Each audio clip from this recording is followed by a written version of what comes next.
Halo, teman-teman semua. Selamat datang kembali di cerita Momo. Siapa sangka, orang yang paling dekat dengan kita, yang kita anggap keluarga, justru bisa menjadi orang yang paling berbahaya? Cerita Ismi hari ini sangat menggugah hati dan penuh dengan pelajaran. Sebelum kita mulai, yuk bantu dukung channel ini dengan menekan tombol like, subscribe, dan jangan lupa komen di bawah. Tuliskan nama, kota asal, dan kata, hadir, ya. Siap mendengarkan? Kalau sudah, yuk kita mulai ceritanya. Pagi di kediaman Ismi terasa sangat berbeda. Bukan karena ada hal istimewa yang terjadi, melainkan karena semuanya terasa sempurna. Terlalu sempurna, hingga menimbulkan kecurigaan dalam benak Ismi sendiri. Rumahnya yang megah, seluas istana modern dengan arsitektur minimalis yang elegan, disinari oleh cahaya matahari yang masuk melalui jendela-jendela besar dari lantai ke langit-langit. Di taman belakang, kolam renang dengan air sebening kristal memantulkan bayangan pohon-pohon palem yang tertata rapi. Inilah hasil kerja keras Ismi selama bertahun-tahun, kekayaan yang ia bangun dari nol, sebuah imperium bisnis fashion yang kini menjadi salah satu yang terbesar di ibu kota. Ismi, dengan rambut coklat panjang tergerai dan setelan kasual dari brand ternama, duduk di teras belakang sambil menyesap kopi. Ia memandang langit Jakarta yang cerah. Hidupnya nyaris tanpa celah. Ia punya segalanya, karir cemerlang, aset-aset mewah, dan suami yang mencintainya. Namun, seperti layaknya bulan purnama yang indah tapi menyimpan sisi gelap, ada satu hal yang kerap mengusik ketenangan Ismi, keluarga suaminya. Ismi menghembuskan napas panjang. Hubungannya dengan keluarga suaminya, terutama sang ibu mertua dan adik ipar, Siska, selalu terasa seperti berjalan di atas kaca. Tampak halus dan harmonis di luar, tapi sangat rapuh dan bisa pecah kapan saja. Mereka selalu menampilkan senyum termanis, memeluk Ismi dengan hangat, namun mata mereka seringkali memancarkan kilatan yang aneh, seolah mengukur dan menimbang setiap inci kesuksesan yang ia miliki. Hari ini, firasat buruk itu kembali datang. Siska meneleponnya dengan nada riang yang terlalu dipaksakan, mengabarkan bahwa ia dan ibu mertua akan mampir sore nanti. Aku kangen banget, Kak Ismi. Ibu juga sudah lama tidak main. Nanti sore kami datang, ya? Suaranya terdengar seperti lonceng yang berbunyi sumbang di telinga Ismi. Ismi tahu, kunjungan ini pasti bukan sekadar kunjungan biasa. Naluri seorang wanita yang telah menghadapi berbagai tantangan bisnisnya, berkata bahwa ada sesuatu yang sedang direncanakan. Tapi Ismi berusaha mengabaikannya. Toh, apalagi yang bisa mereka ambil darinya? Semua asetnya berada di bawah nama pribadinya, dilindungi oleh perjanjian pranikah yang ketat. Suaminya, Bayu, juga selalu mendukungnya. Sore harinya, tepat pukul 4, mobil sedan hitam Siska berhenti di halaman. Ibu mertua keluar dari mobil dengan gaun batik elegan, diikuti Siska yang mengenakan blus sutra yang tampak mahal. Senyum di wajah mereka sangat lebar, hampir tidak wajar. Ismi sayang. Ibu mertua langsung memeluknya erat, ciuman di pipi Ismi terasa dingin. Kamu kok makin cantik saja, sih? Pasti karena hidupmu bahagia, ya? Siska langsung menimpali. Iya, Kak Ismi. Lihat deh, kakak makin glowing saja. Padahal bisnisnya makin sibuk, kan? Asetnya pasti sudah makin banyak, ya? Pertanyaan itu, yang selalu terucap dengan nada basa-basi, langsung membuat Ismi merasa risih. Alhamdulillah, Ibu, Siska. Semua lancar berkat doa kalian juga. Ismi membalas dengan senyum yang dipaksakan. Ia mempersilakan mereka masuk. Ruang tamu Ismi adalah showcase dari gaya hidupnya.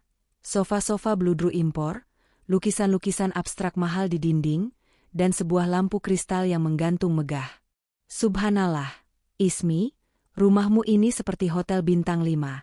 Seru ibu mertua sambil mengusap-usap sandaran sofa. Siska hanya diam, matanya menjelajahi setiap sudut ruangan, seolah sedang menghitung-hitung nilai setiap perabotan. Obrolan mengalir. Mereka membahas bisnis Ismi, rencana liburan, dan tentu saja, aset-asetnya. Siska bertanya dengan detail soal proyek baru Ismi, nilai investasi, hingga keuntungan yang ia raup. Ismi menjawab dengan hati-hati, berusaha tidak terlalu banyak memberi informasi. Sinetron di layar kaca tidak pernah salah. Orang yang paling dekat seringkali menjadi musuh dalam selimut. Ismi tahu itu. Oh, iya? Kami hampir lupa. Siska tiba-tiba berseru. Ia beranjak ke mobil dan kembali dengan sebuah kotak kue yang diikat dengan pita cantik. Ini, Kak Ismi. Aku buatkan khusus untuk kakak. Kata ibu, kakak suka kue coklat, kan? Ismi menatap kotak itu. Bentuknya sempurna, pitanya rapi. Siska tersenyum manis, seolah ia benar-benar tulus. Tapi naluri Ismi berteriak. Ada yang salah. Ada getaran aneh yang ia rasakan dari kotak itu. Sebuah sinyal bahaya yang tak terlihat. Ismi menerimanya dengan senyum, berterima kasih. Nanti langsung dimakan, ya, Ismi. Ibu dengar kamu suka kue manis. Siska membuatnya dengan resep spesial, ucap ibu mertua. Lagi-lagi, ada nada mendesak yang aneh. Setelah 2 jam kunjungan yang terasa seperti interogasi terselubung, Siska dan ibu mertua pamit. Mereka kembali memeluk Ismi dengan senyum lebar. Ismi menyaksikan mobil mereka menjauh, lalu kembali masuk ke dalam rumah. Ia melihat kotak kue yang tergeletak di meja ruang tamu. Seketika, Ismi merasa mual. Ia tidak ingin menyentuh kue itu. Firasatnya sangat kuat, seolah ada suara yang berbisik, "Jangan makan kue itu, Ismi." Ia mengambil kotak itu, mengangkatnya, merasakan beratnya. Ia membayangkan senyum Siska yang terkesan dibuat-buat. Ia memikirkan obrolan yang terlalu banyak menyinggung kekayaannya. Semuanya terasa seperti skenario yang sudah diatur. Siska dan ibu mertua tidak pernah datang dengan tangan kosong. Tapi kali ini, hadiahnya terasa begitu dipaksakan, begitu aneh. Ismi memutuskan untuk tidak memakannya. Ia hanya menaruh kotak itu di dalam kulkas, berniat untuk membiarkannya saja. Ia tidak tahu, keputusannya ini akan menjadi titik balik yang menyelamatkan nyawanya dan mengungkap sebuah rencana keji yang tak pernah ia duga. Pagi itu, Ismi bangun dengan perasaan yang tidak biasa. Ia merasa gelisah, seolah ada bayangan hitam yang mengikutinya. Pikirannya terus tertuju pada kotak kue yang Siska berikan kemarin. Kue itu masih tergeletak di dalam kulkas, dan Ismi tidak berani menyentuhnya. Ia tahu, ada sesuatu yang tidak beres, tapi ia tidak tahu apa. Naluri bisnisnya yang tajam, yang membantunya membaca pergerakan pasar dan niat lawan, kini berteriak memperingatkan tentang sesuatu yang jauh lebih pribadi dan berbahaya. Sambil menikmati sarapan paginya, ponsel Ismi berdering. Nama Siska muncul di layar. Ismi mengangkatnya dengan ragu. "Halo, Kak Ismi. Sudah dimakan kuenya? Enak, kan?" Suara Siska di seberang sana terdengar sangat ceria, tapi Ismi bisa merasakan kegelisahan yang tersembunyi. Ada nada desakan yang aneh. Seolah-olah Siska sangat ingin Ismi menjawab, "Ya, sudah, dan enak sekali." Ismi diam sejenak. Ia mencoba menebak-nebak apa yang sebenarnya terjadi. Mengapa Siska begitu ingin tahu tentang kue itu? Mungkinkah kue itu memang beracun? Tubuhnya meremang. Ide itu terlalu kejam untuk dipikirkan. "Halo, Kak?" Siska kembali bertanya, kali ini dengan nada yang sedikit lebih cemas. Ismi memutuskan untuk mengambil risiko. Ia tidak tahu apa yang ia lakukan, tapi ia merasa perlu menguji Siska. "Oh, kue itu?" jawab Ismi dengan nada santai. "Sudah habis. Yes." Ada keheningan panjang di ujung sana. Terlalu panjang. Ismi bisa mendengar napas Siska yang tertahan, seolah ia sedang menanti jawaban yang berbeda. "Sudah habis?" Siska mengulangi, suaranya terdengar tercekat. Sama kakak sendiri?" "Tentu saja tidak," jawab Ismi sambil tersenyum tipis. Ia tahu, ia sedang bermain dengan api, tapi ia harus tahu seberapa jauh api itu akan membakar. Aku tidak tega makan sendiri. Jadi, kemarin pas ibu mertua mau pulang, aku berikan kuenya. Katanya, ibu suka kue buatanmu, Siska. Ada kebisuan yang panjang. Ismi bisa mendengar Siska terdiam, terkejut, kebingungan. Rencana jahatnya tidak berjalan sesuai skenario. Ismi membayangkan wajah Siska yang berubah pucat, matanya membesar karena terkejut. "Halo, Siska, kamu masih di sana?" Ismi bertanya, memecah keheningan. Siska menjawab dengan terbata-bata. Maaf kak, sinyalnya jelek, aku tutup dulu ya. Nanti aku telepon lagi." Panggilan itu langsung terputus. Ismi menatap ponselnya. Ia yakin ada sesuatu yang sangat salah dengan kue itu. Siska tidak menelepon untuk memastikan apakah kue itu enak, melainkan untuk memastikan bahwa Ismi telah memakannya. Rencana mereka adalah menusuknya dari belakang, dengan cara yang paling kejam. Tanpa membuang waktu, Ismi langsung menghubungi ibu mertua. Jantungnya berdebar kencang. Ia takut sesuatu yang buruk telah terjadi. "Halo, ibu," suara Ismi terdengar tegang. Ibu mertua menjawab dengan suara lemas. "Halo, Ismi." Ibu merasa tidak enak badan. Perut ibu sakit sekali. Dunia Ismi terasa runtuh. Ia tidak bisa bernapas. Skenario terburuk yang ia bayangkan ternyata menjadi kenyataan. Kue itu benar-benar beracun. Dan ibu mertua, entah bagaimana, memakannya. "Ibu sudah ke dokter?" tanya Ismi, berusaha tetap tenang. "Belum, ibu pikir cuma masuk angin." "Tapi sakitnya tidak hilang, Ismi," jawab ibu mertua. "Ibu, jangan gerak kemana-mana. Aku akan segera ke sana dan menjemput ibu. Kita ke rumah sakit sekarang juga." Ismi berkata dengan tegas. Ia tidak peduli jika ibu mertua dan Siska bersekongkol untuk membunuhnya. Yang ada di pikirannya sekarang adalah menyelamatkan ibu mertua, meskipun ia tahu bahwa ibu mertua juga adalah bagian dari rencana jahat itu. Perjalanan ke rumah ibu mertua terasa sangat panjang. Pikirannya melayang ke berbagai kemungkinan. Apakah ini semua benar-benar rencana mereka? Mengapa ibu mertua tidak tahu tentang kue itu? Mungkinkah Siska bertindak sendirian? Ismi menggelengkan kepalanya. Tidak mungkin. Siska tidak akan berani melakukan ini tanpa persetujuan ibu mertua. Rencana mereka pasti sudah matang. Tapi kenapa Siska tidak memperingati ibunya tentang kue itu? Ketika Ismi sampai di rumah ibu mertua, ia menemukan ibu mertua terbaring lemah di sofa, wajahnya pucat pasi.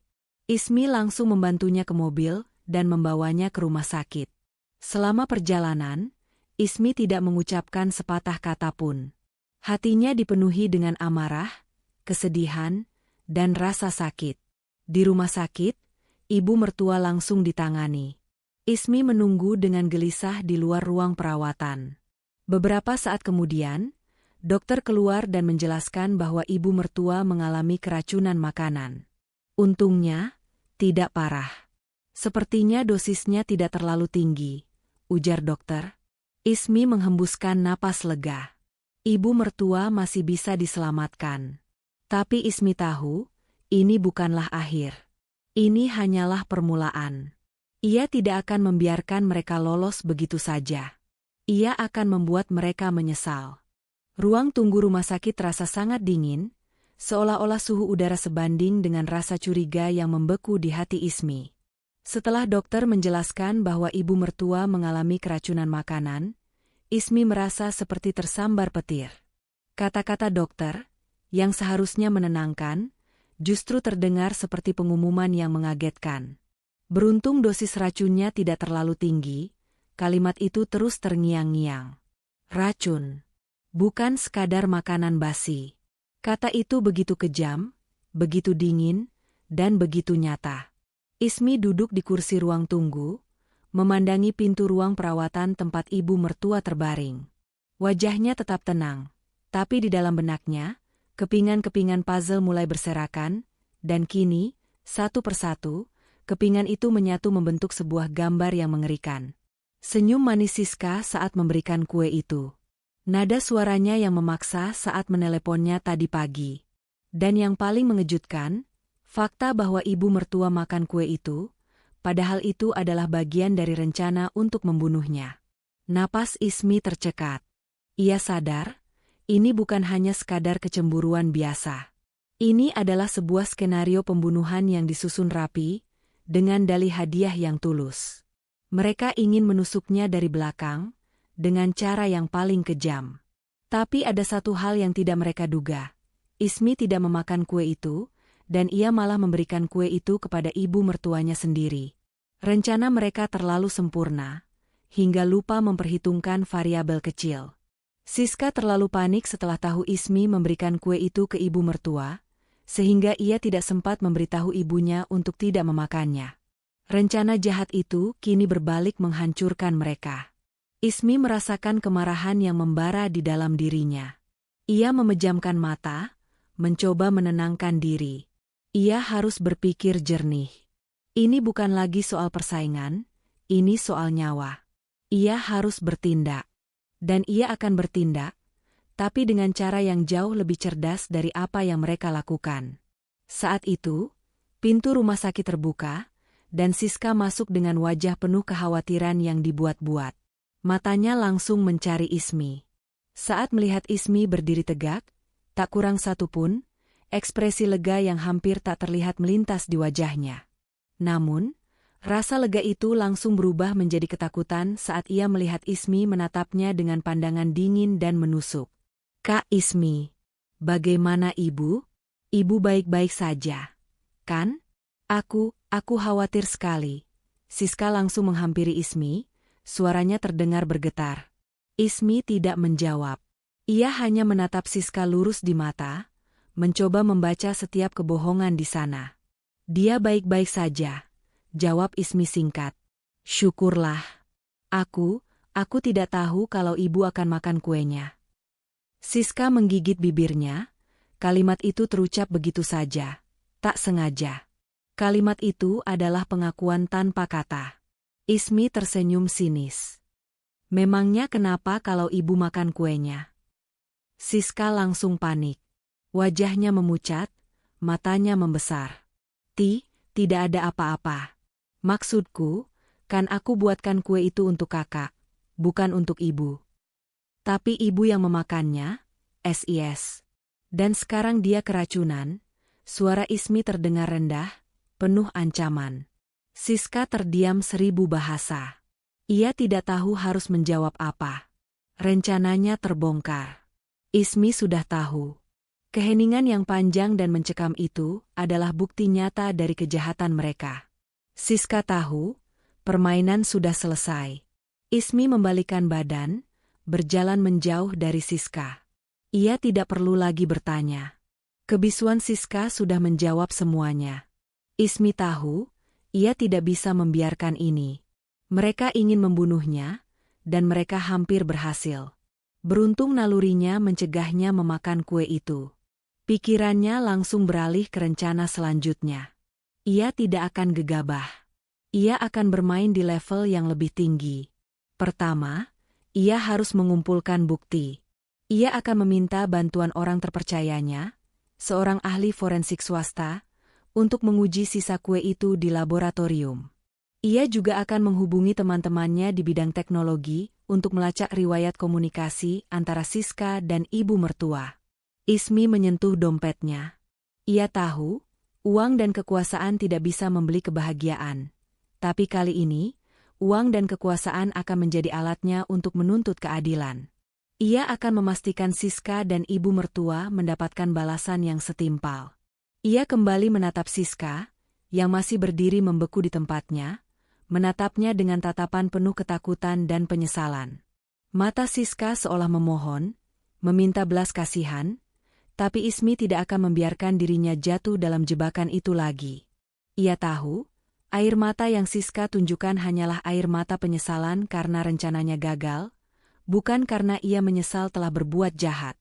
Ismi mengambil ponselnya, ia siap menghubungi pengacara pribadinya. Ini adalah awal dari sebuah pembalasan yang elegan. Pembalasan yang tidak menggunakan kekerasan, melainkan kekuatan hukum dan kebenaran. Ia akan membuat mereka berlutut, tidak hanya di hadapannya, tapi di hadapan hukum. Ismi berjalan memasuki kamar rawat inap ibu mertuanya dengan langkah pelan namun pasti. Aroma antiseptik yang khas rumah sakit memenuhi indera penciumannya. Ibu mertua tampak terbaring lemah di ranjang, wajahnya pucat, tapi matanya terbuka lebar, dipenuhi ketakutan.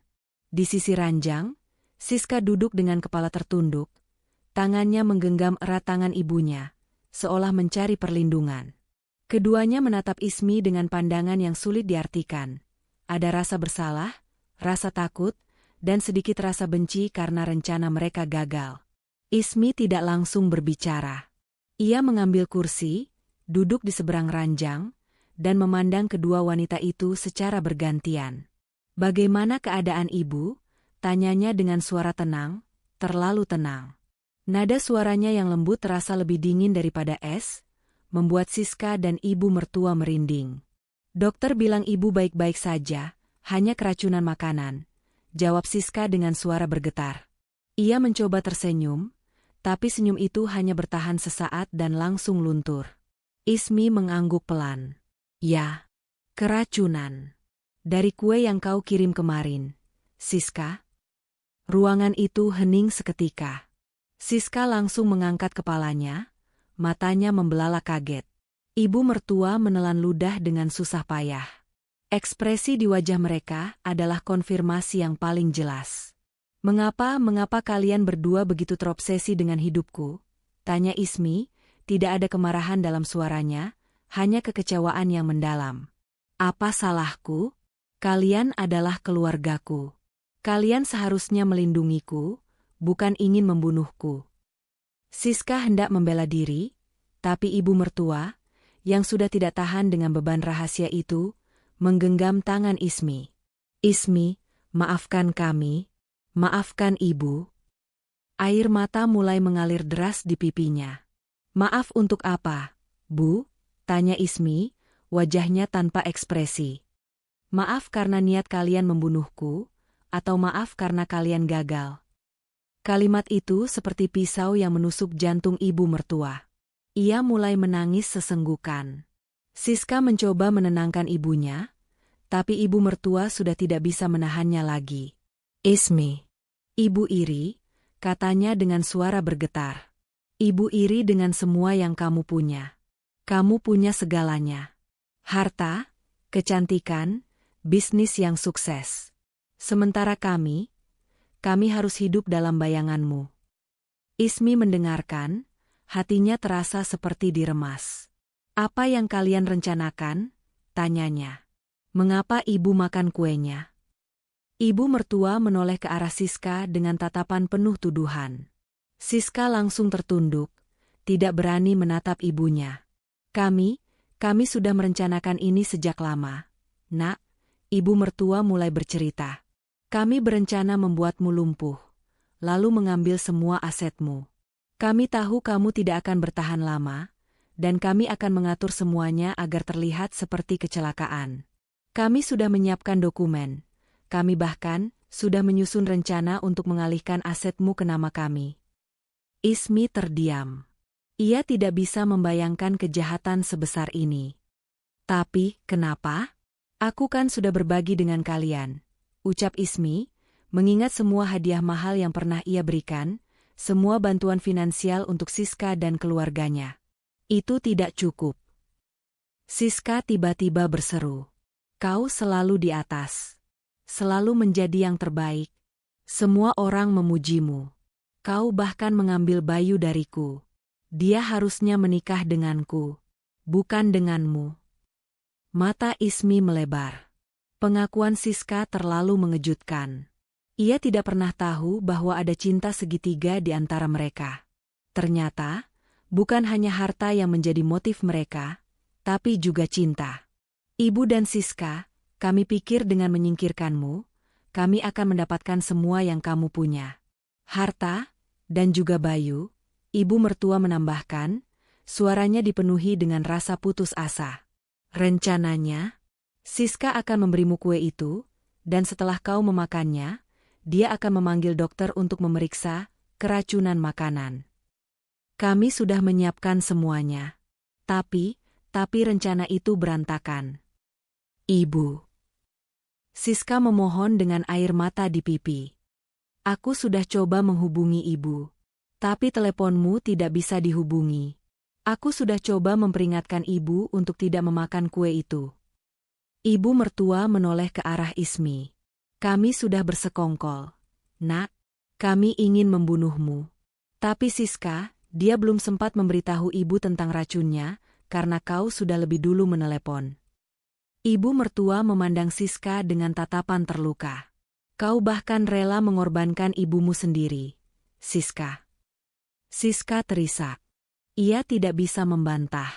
Semua kebohongan yang ia simpan kini terkuak.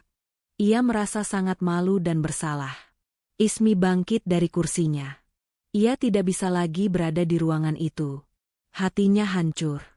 Bukan karena ia takut, tapi karena ia tahu, keluarga yang ia coba cintai selama ini adalah ular berbisa yang menunggu waktu untuk menggigitnya. Ini bukan lagi masalah keluarga, kata Ismi, suaranya kini kembali dingin dan tegas. Ia menatap Siska. Ini adalah kejahatan. Kau ingin membunuhku. Ibu ingin membunuhku.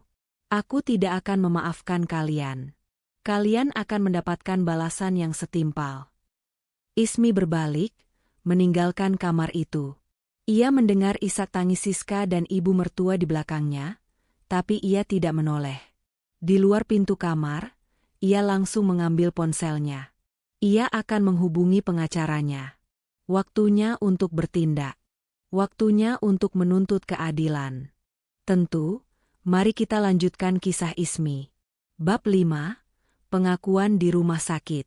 Langkah kaki Ismi sudah setengah jalan keluar dari kamar rawat inap, namun entah mengapa, tubuhnya berhenti.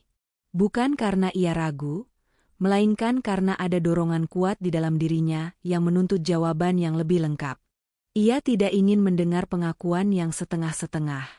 Ia ingin tahu, sejauh mana kegelapan di hati mereka. Ia ingin tahu, semua bisikan dan senyum palsu yang ia terima selama ini, seberapa jauh itu sudah menjadi sebuah skenario yang disiapkan dengan matang. Dengan sebuah keputusan yang tegas, Ismi berbalik dan melangkah kembali ke dalam kamar. Siska dan ibu mertua yang melihatnya kembali, langsung terkesiap.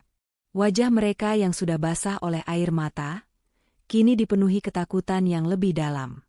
Mereka mengira Ismi sudah pergi, dan mereka bisa bersembunyi di balik tangisan dan rasa bersalah palsu mereka. Duduklah, ibu, kata Ismi dengan suara yang dingin. Duduklah, Siska.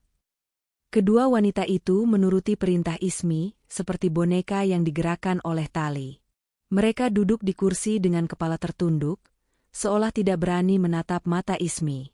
Ismi menarik kursi, duduk di hadapan mereka, dan melipat tangannya di dada. Matanya tajam, menusuk, dan tidak menunjukkan sedikitpun rasa belas kasihan. Aku tidak butuh air mata kalian, kata Ismi. Aku tidak butuh permintaan maaf.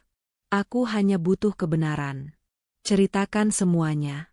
Dari awal, mengapa kalian berdua ingin membunuhku? Apa yang memicu kebencian ini? Ibu mertua mengangkat wajahnya. Matanya yang sembab menatap Ismi. Ismi, itu dimulai sejak kamu masuk ke keluarga kami, katanya dengan suara bergetar. Kami melihatmu, sangat berbeda dari kami. Kamu datang dengan segala kesuksesanmu, dengan asetmu, dengan uangmu. Semua yang kami impikan, ada padamu. Siska menimpali, suaranya parau. Kakak mengambil Bayu dariku. Sejak awal, aku mencintai Bayu. Aku yakin, kalau bukan karena kau datang, Bayu pasti akan memilihku. Dan denganmu, dia menjadi orang yang berbeda. Dia hanya fokus padamu, pada kebahagiaanmu, dan dia tidak lagi melihat kami. Ismi mendengarkan, hatinya terasa kosong. Pengakuan itu terasa seperti tamparan keras. Aku tidak pernah mengambil Bayu dari siapapun. Dia memilihku, jawab Ismi, suaranya penuh kekecewaan. Dan aku tidak pernah membedakan kalian. Aku sudah banyak membantu kalian. Siska. Aku sudah membelikanmu mobil, perhiasan, dan aku selalu menanggung biaya hidup kalian. Itu justru membuat kami semakin membencimu. Seru Siska, air matanya kembali mengalir. Kau pikir kami ini apa? Pengemis? Setiap kali kau memberi kami sesuatu, rasanya seperti kau mengejek kami. Kau memamerkan kekayaanmu. Kau membuat kami merasa tidak berguna, tidak berharga. Ibu mertua menyambung. Kami tidak butuh belas kasihanmu. Kami hanya ingin setara denganmu. Tapi kami tahu itu tidak mungkin. Jadi kami pikir, jika kami tidak bisa sepertimu, kami akan mengambil apa yang kamu punya. Pengakuan itu membuat Ismi terdiam. Ia tidak pernah melihatnya dari sudut pandang itu. Ia mengira ia berbuat baik. Tapi bagi mereka, kebaikannya adalah sebuah penghinaan. Jadi, kalian bersekongkol? Tanya Ismi, suaranya kini kembali tajam. Bagaimana kalian merencanakannya? Seberapa detail? Ibu mertua menundukkan kepala. Kami berencana untuk membuatmu keracunan. Kami pikir, setelah kau makan kue itu, kau akan sakit, dan kami akan mengatakan itu hanya keracunan makanan biasa. Kami bahkan sudah merencanakan untuk membawa kue yang tidak beracun ke rumah sakit, jadi tidak akan ada yang curiga. Siska memotong, kami juga sudah menghubungi pengacara. Dia bilang, jika kau lumpuh atau meninggal, kami bisa mengklaim asetmu. Terutama aset yang kau beli setelah menikah dengan Bayu. Bayu adalah pewaris utama, dan kami akan memanipulasinya untuk mengambil alih semuanya. Villa di Bali, koleksi mobil mewahmu, bahkan saham-saham perusahaanmu. Ismi tidak bisa menahan rasa mual. Ia tidak hanya hampir dibunuh, tapi juga hampir dirampok habis-habisan oleh keluarganya sendiri. Mereka tidak hanya merencanakan pembunuhan, tapi juga kejahatan finansial yang sistematis. Tapi aku tidak menyangka kau begitu bodoh, Siska. Ibu mertua tiba-tiba membentak Siska. Aku sudah berpesan padamu untuk telepon, aku segera setelah kau tahu Ismi sudah memakan kue itu. Tapi kau tidak melakukannya. Kau membiarkan aku makan racun itu. Siska langsung terisak. Aku panik, Bu. Ismi meneleponku lebih dulu. Aku tidak punya waktu. Aku tidak menyangka akan seperti ini. Aku minta maaf. Aku tidak ingin ibu yang keracunan. Ismi bangkit dari kursinya. Ia tidak bisa lagi mendengarkan. Ia sudah mendapatkan semua jawaban yang ia butuhkan. Siska menangis bukan karena ia menyesali perbuatannya pada Ismi, melainkan karena rencananya gagal dan ibunya sendiri yang menjadi korban. Permintaan maaf kalian tidak ada gunanya, kata Ismi dengan suara bergetar. Itu bukan datang dari hati. Itu datang dari rasa takut. Kalian takut dengan apa yang akan terjadi pada kalian. Aku bukan lagi keluarga kalian. Kalian adalah penjahat. Dan kalian akan menghadapi konsekuensi dari perbuatan kalian. Ismi berbalik, dan kali ini, ia tidak akan menoleh lagi. Ia melangkah keluar dari kamar, menuju lobi rumah sakit. Pikirannya sudah jernih. Tidak ada lagi keraguan. Hanya ada satu jalan yang harus ia tempuh, jalan hukum. Ia akan melaporkan mereka ke polisi.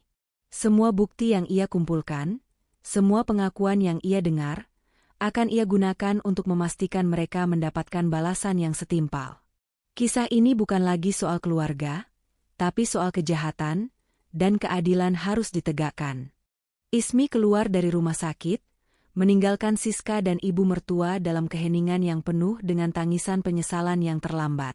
Air mata dan permohonan maaf mereka terasa hampa dan palsu, seperti sandiwara yang dimainkan oleh aktor yang buruk. Pikirannya tidak lagi dipenuhi amarah, melainkan sebuah tekad yang dingin dan terarah. Ia tahu, pengakuan lisan tidak cukup. Di mata hukum, pengakuan yang dipaksa di tengah rasa bersalah tidak akan berarti apa-apa. Ia membutuhkan bukti. Bukti yang kuat. Bukti yang tidak bisa dibantah. Ismi langsung duduk di dalam mobilnya. Daripada menyalakan mesin, ia justru mengeluarkan ponselnya. Jari-jarinya dengan cepat menekan nomor kontak yang ia tahu bisa membantunya.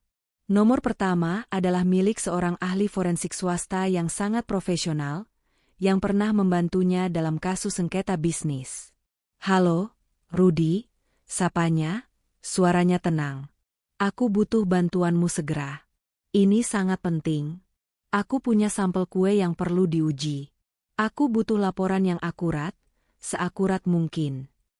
Rudy, yang sudah mengenal karakter Ismi, langsung mengangguk di seberang telepon dan berjanji akan datang dalam waktu 1 jam untuk mengambil sampel kue. Setelah mengakhiri panggilan, Ismi menghubungi kontak lain. Kali ini, seorang ahli digital forensik, temannya yang sangat dipercaya. "Andra," panggilnya. "Aku butuh bantuanmu. Aku ingin melacak semua pesan dan percakapan antara 2 nomor.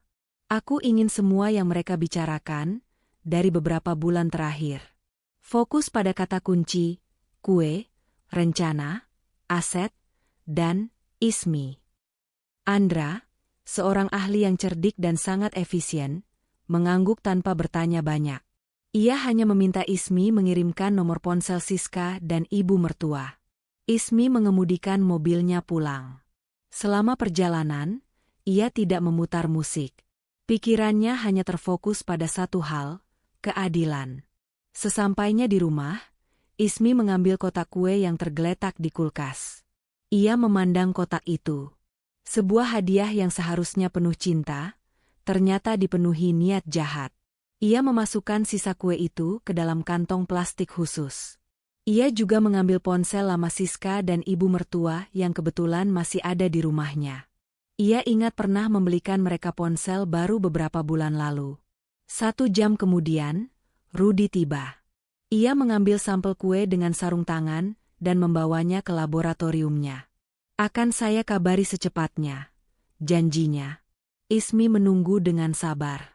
Ia tahu, proses ini butuh waktu, tapi ia tidak gentar. Ia telah membuat keputusan yang tidak bisa diubah. Ia akan menuntut keadilan, tidak hanya untuk dirinya, tapi juga untuk semua orang yang pernah menjadi korban pengkhianatan. 2 hari berlalu. Ponsel Ismi berdering. Itu panggilan dari Andra. "Ismi, aku sudah dapat datanya," katanya dengan nada serius. Ini gila. Kamu harus melihatnya sendiri." Ismi menyuruh Andra datang ke rumahnya. Setengah jam kemudian, Andra tiba dengan laptopnya. Ia membuka sebuah folder yang berisi screenshot dari percakapan Siska dan ibu mertua. Mereka tidak tahu aku bisa mengakses ini," gumam Andra sambil menunjukkan layar laptopnya. Ismi mulai membaca. Setiap pesan yang ia baca membuat darahnya mendidih. Percakapan mereka begitu kejam, begitu detail, begitu kejam. "Siska, aku benci dia, Bu. Semua yang dia punya seharusnya jadi milikku. Bayu juga seharusnya jadi milikku. Ibu mertua, sabar, Nak. Kita punya rencana. Ingat rencana kita.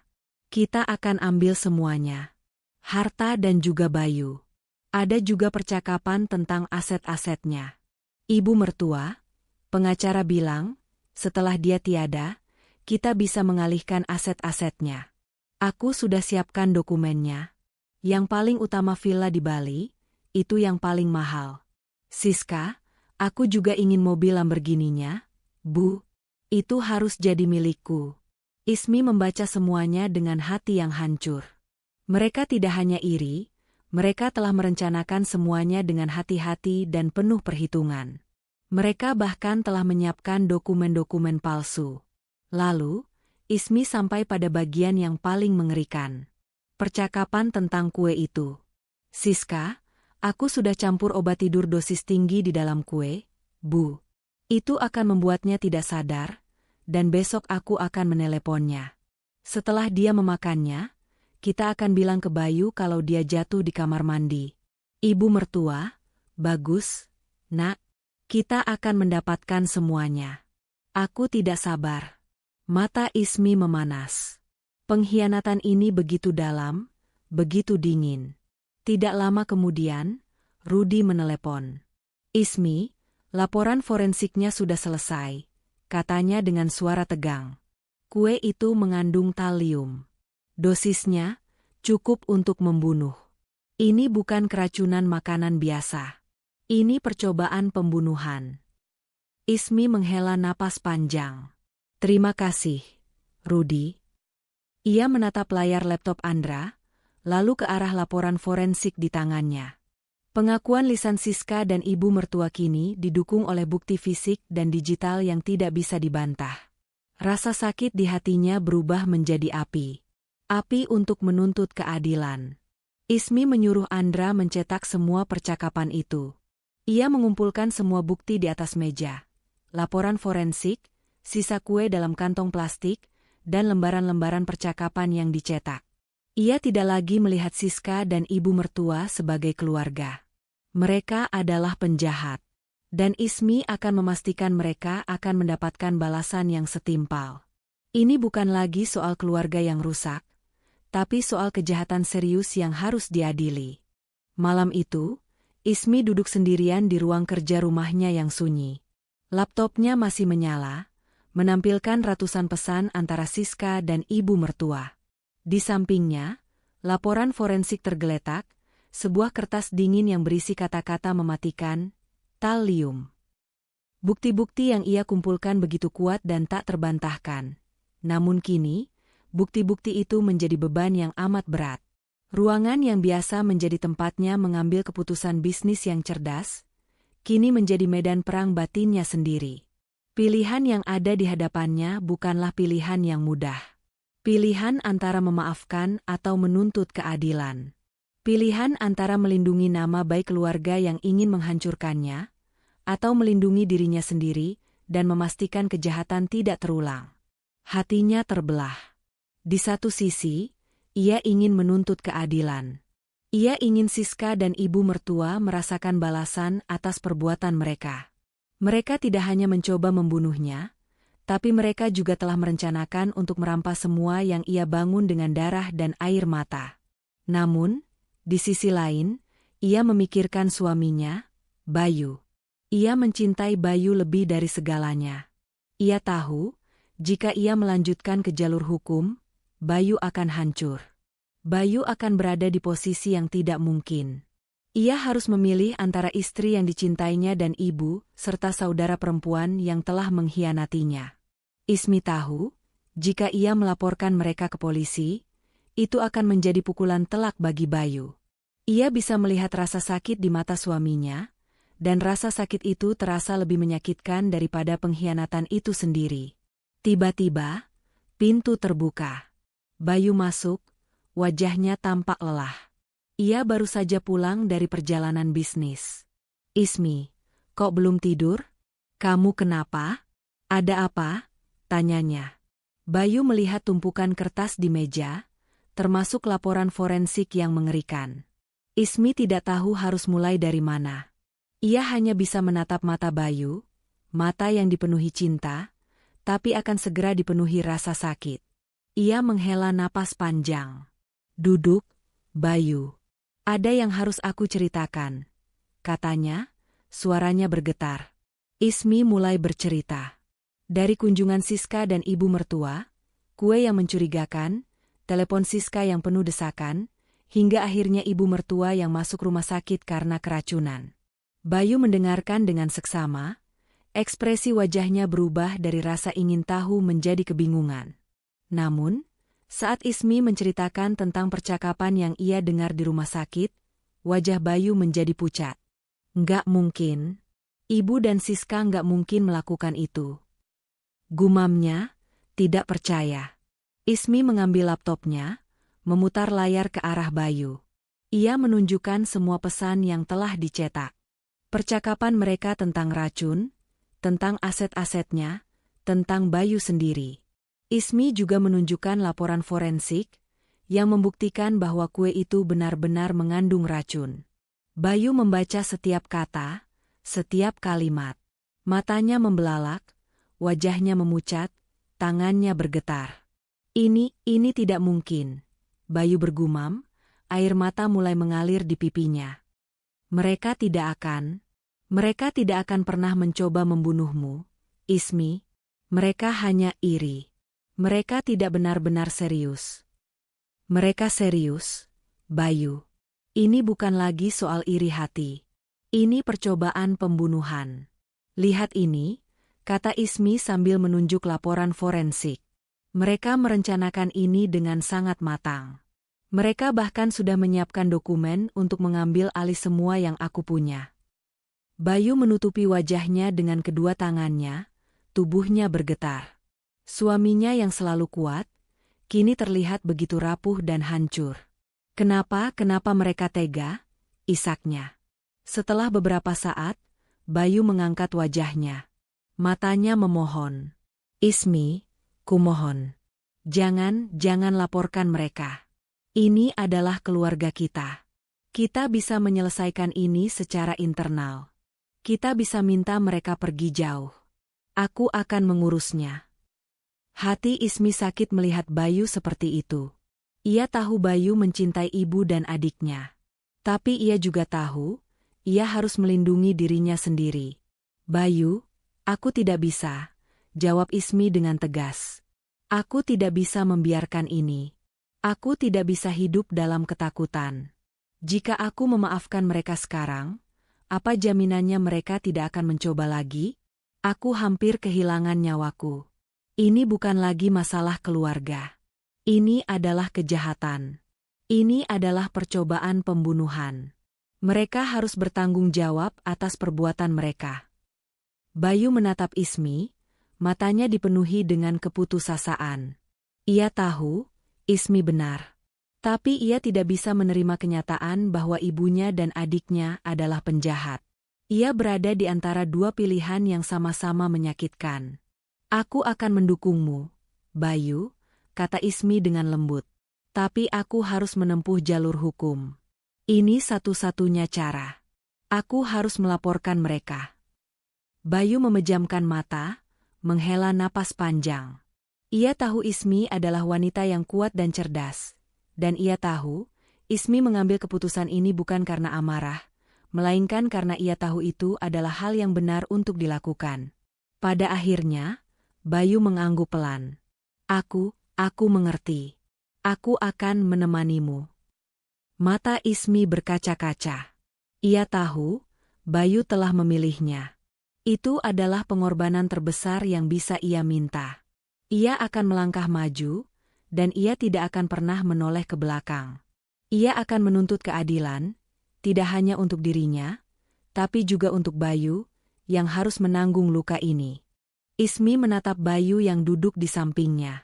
Wajah suaminya terlihat sangat lelah, tapi ada keteguhan yang tak tergoyahkan di matanya. Pagi itu, mereka telah membuat keputusan yang paling sulit dalam hidup mereka, dan sekarang mereka siap untuk melaksanakannya. Mereka duduk di sebuah kafe, menunggu pengacara mereka, Pak Rahmat, yang akan menemani mereka ke kantor polisi. Suasana di antara mereka hening, penuh dengan ketegangan yang tak terucapkan. Di dalam tas tangan Ismi, terbungkus rapi sebuah map tebal berisi semua bukti yang telah ia kumpulkan. Kamu yakin, sayang? Tanya Bayu, suaranya pelan. Ini akan mengubah segalanya. Ismi mengangguk.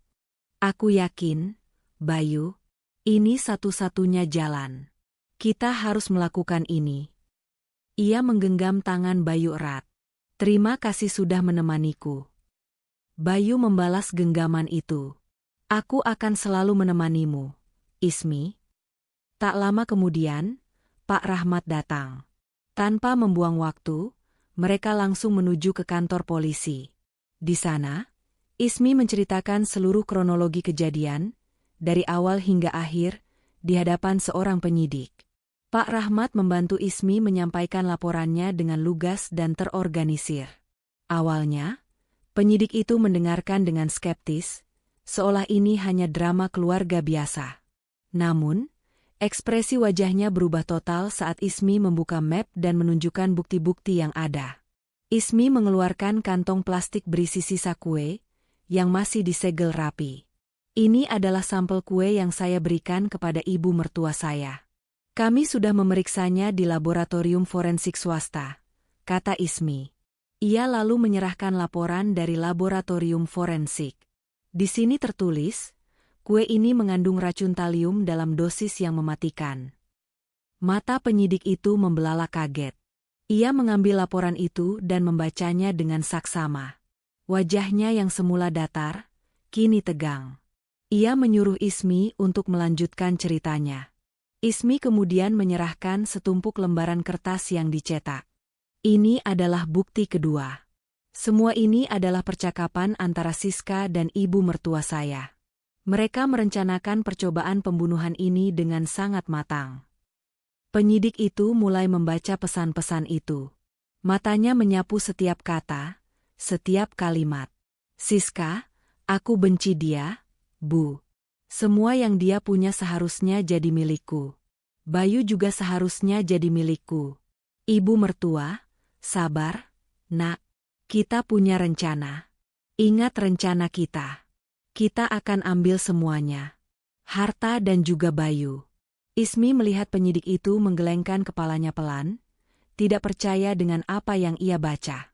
Ia melanjutkan membaca percakapan yang lebih mengerikan. Siska, aku sudah campur obat tidur dosis tinggi di dalam kue, Bu. Itu akan membuatnya tidak sadar, dan besok aku akan meneleponnya. Setelah dia memakannya, kita akan bilang ke Bayu kalau dia jatuh di kamar mandi. Ibu mertua, bagus, nak. Kita akan mendapatkan semuanya. Aku tidak sabar. Penyidik itu berhenti membaca. Ia menatap Ismi, matanya dipenuhi dengan rasa terkejut dan marah. Ini bukan lagi masalah keluarga. Ini adalah kejahatan serius. Ismi mengangguk. Ya, Pak. Mereka tidak hanya merencanakan pembunuhan, tapi juga ingin merampas semua aset saya. Mereka bahkan sudah menyiapkan dokumen-dokumen palsu. Penyidik itu langsung menghubungi timnya. Dalam hitungan menit, sebuah tim polisi berpakaian preman sudah siap.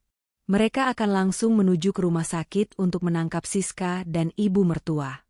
Kami butuh kalian berdua untuk ikut, kata penyidik itu pada Ismi dan Bayu.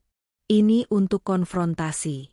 Setelah bukti ini kuat, kami butuh mereka melihat kalian di sana. Ismi mengangguk. Ia siap.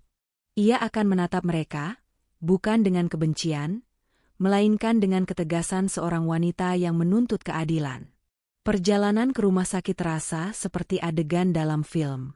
Mobil polisi melaju kencang, sirene berbunyi, dan Ismi serta Bayu duduk diam di mobil lain, di belakang mobil polisi. Jantung Bayu berdebar kencang. Ini adalah kenyataan. Ibunya dan adiknya akan ditangkap. Ia tidak pernah membayangkan hari ini akan datang. Sesampainya di rumah sakit, tim polisi langsung bergerak. Mereka memasuki kamar rawat inap ibu mertua. Di sana, Siska masih duduk di kursi, menggenggam tangan ibunya yang masih lemah. Ismi dan Bayu menunggu di koridor, mengamati dari jauh. Tiba-tiba, teriakan histeris terdengar dari dalam kamar. Tidak, aku tidak melakukan apa-apa. Ini semua fitnah. Suara Siska. Lalu terdengar suara tangisan ibu mertua.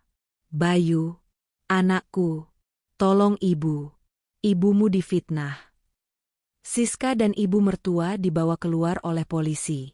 Mereka mengenakan borgol, dan wajah mereka dipenuhi ketakutan dan kebingungan. Siska melihat Ismi berdiri di koridor. Matanya membelalak. Ia berontak, mencoba mendekati Ismi. Ini semua gara-gara kamu. Dasar wanita kejam. Kau ingin memenjarakan kami, teriaknya. Ibu mertua melihat Bayu. Air matanya mengalir deras. Bayu, anakku, kamu tidak percaya ibumu? Ibumu difitnah oleh istrimu sendiri. Bayu maju selangkah. Ia menatap ibu dan adiknya. Matanya dipenuhi rasa sakit, tapi suaranya tegas. Ibu, Siska, kalian tidak perlu memfitnah Ismi. Bukti-bukti yang kami miliki sudah jelas. Siska dan ibu mertua terdiam. Mereka melihat ke arah Ismi. Ismi menatap mereka dengan tatapan yang dingin, tak sedikit pun menunjukkan keraguan. Kalian berdua bukan lagi keluargaku, kata Ismi dengan suara bergetar. Kalian tidak punya hati. Kalian sudah merencanakan ini semua. Aku tidak akan membiarkan kalian lolos. Ibu mertua dan Siska mulai menangis, memohon ampun, berlutut. Ismi, kumohon. Kami menyesal. Kami tidak akan mengulanginya lagi. Sudah terlambat, kata Ismi. Waktu untuk meminta maaf sudah habis. Sekarang saatnya kalian membayar atas perbuatan kalian. Polisi membawa Siska dan ibu mertua pergi. Mereka berdua terus menangis dan berteriak, memanggil nama Bayu dan Ismi. Bayu hanya berdiri, menatap mereka pergi, hatinya hancur berkeping-keping. Ismi melingkarkan lengannya di pinggang Bayu. Ia tahu, Bayu terluka, tapi ia juga tahu, ia telah melakukan hal yang benar. Mereka berdua akan melewati ini bersama, dan mereka akan memulai hidup baru, jauh dari bayangan pengkhianatan dan kejahatan. Bab ini berakhir, namun kisah mereka baru saja dimulai. 2 hari setelah penangkapan, suasana di ruang interogasi polisi terasa dingin dan mencekam. Di satu sisi meja, Ismi dan Bayu duduk didampingi pengacara mereka, Pak Rahmat. Ismi terlihat tenang dan berwibawa, sementara Bayu duduk tegak, ekspresi di wajahnya penuh kesedihan namun juga ketegasan. Pakaian mereka rapi, seolah mereka datang bukan untuk sebuah drama keluarga, melainkan untuk menegakkan keadilan. Pintu terbuka, dan Siska serta ibu mertua masuk dengan borgol di pergelangan tangan mereka. Wajah mereka pucat, mata mereka sembab, dan pakaian mereka tampak lusuh.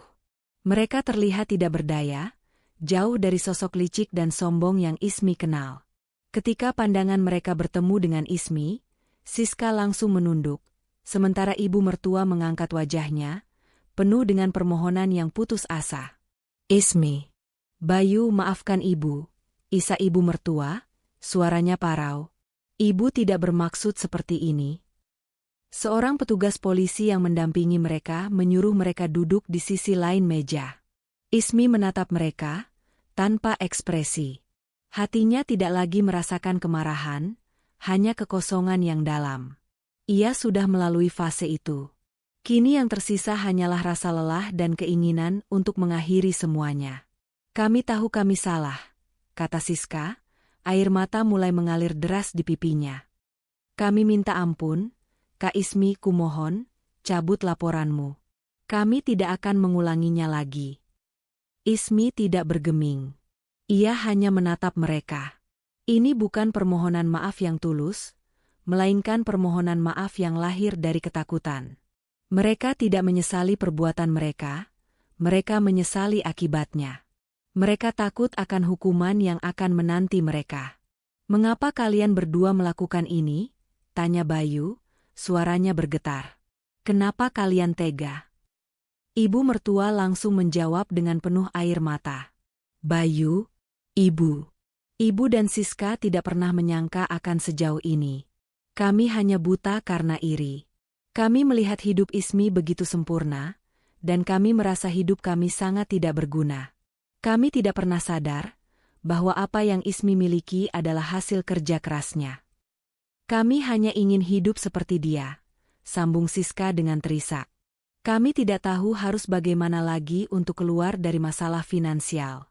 Kami berutang di mana-mana. Kami pikir, ini adalah satu-satunya jalan keluar. Ismi mendengarkan semua pengakuan itu, tapi hatinya tidak lagi tersentuh. Ia sudah mendengar semua alasan ini di rumah sakit, dan ia tahu, alasan-alasan ini tidak bisa membenarkan percobaan pembunuhan. Sinetron kehidupan memang penuh ironi. Orang yang paling ia bantu, yang paling ia cintai, justru ingin menjatuhkannya. Pak Rahmat, pengacara Ismi, memecah keheningan. Klien saya sudah mendengar pengakuan Anda, tapi kami tidak bisa mencabut laporan. Ada bukti yang sangat kuat, dan ini sudah menjadi kasus kriminal. Percobaan pembunuhan bukan lagi masalah keluarga. Ibu mertua dan Siska langsung menoleh ke arah Ismi. Ismi, kumohon, pinta ibu mertua sambil berlutut. Tangannya yang diborgol terangkat. Ibu tidak bisa. Ibu tidak bisa masuk penjara. Ibu sudah tua, kami menyesal. Kami janji akan berubah.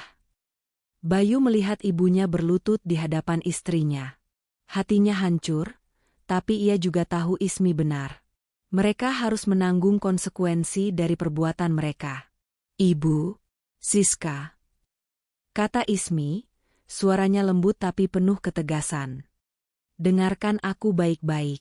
Aku memaafkan kalian. Aku memaafkan semua kebencian dan iri hati kalian. Aku memaafkan niat kalian untuk membunuhku. Wajah ibu mertua dan Siska langsung berseri, penuh harapan. Tapi Ismi melanjutkan, tapi pengampunanku tidak bisa menghapus kesalahan kalian di mata hukum. Pengampunanku adalah untuk diriku sendiri, agar aku bisa hidup dengan damai tanpa harus memikul beban kebencian. Tapi kalian harus membayar perbuatan kalian. Kalian akan diadili. Ini bukan tentang balas dendam. Ini tentang keadilan.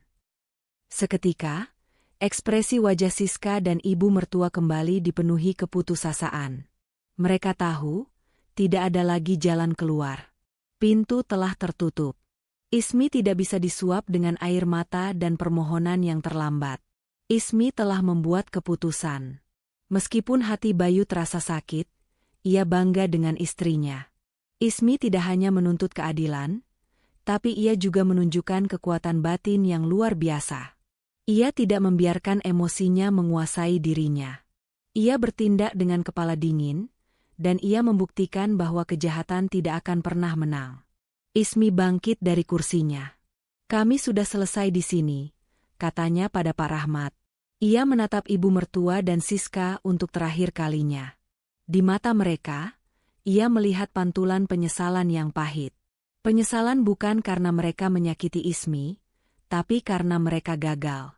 Ismi dan Bayu meninggalkan ruangan itu, bahu-membahu.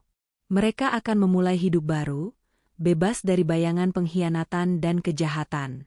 Mereka tahu, jalan di depan tidak akan mudah, tapi mereka akan menghadapinya bersama. 6 bulan berlalu sejak laporan polisi diajukan. Hari ini adalah hari di mana keadilan akan dijatuhkan. Ruang sidang dipenuhi dengan ketegangan. Siska dan ibu mertua duduk di kursi terdakwa, wajah mereka tampak lelah dan penuh keputusasaan. Mereka tidak lagi menunjukkan arogansi, hanya ketakutan yang mendalam. Di sisi lain, Ismi dan Bayu duduk di kursi penonton, menunggu keputusan hakim. Ismi menggenggam tangan Bayu erat. Bayu, meskipun terluka, tetap berdiri di samping istrinya, sebuah bukti cinta dan loyalitas yang tak tergoyahkan. Jaksa penuntut umum mempresentasikan semua bukti yang dikumpulkan dengan sangat rapi dan meyakinkan. Laporan forensik yang membuktikan kandungan racun talium dalam kue.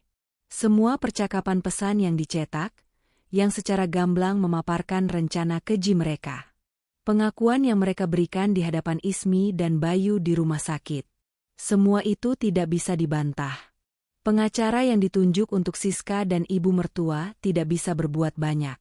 Bukti-bukti yang ada terlalu kuat.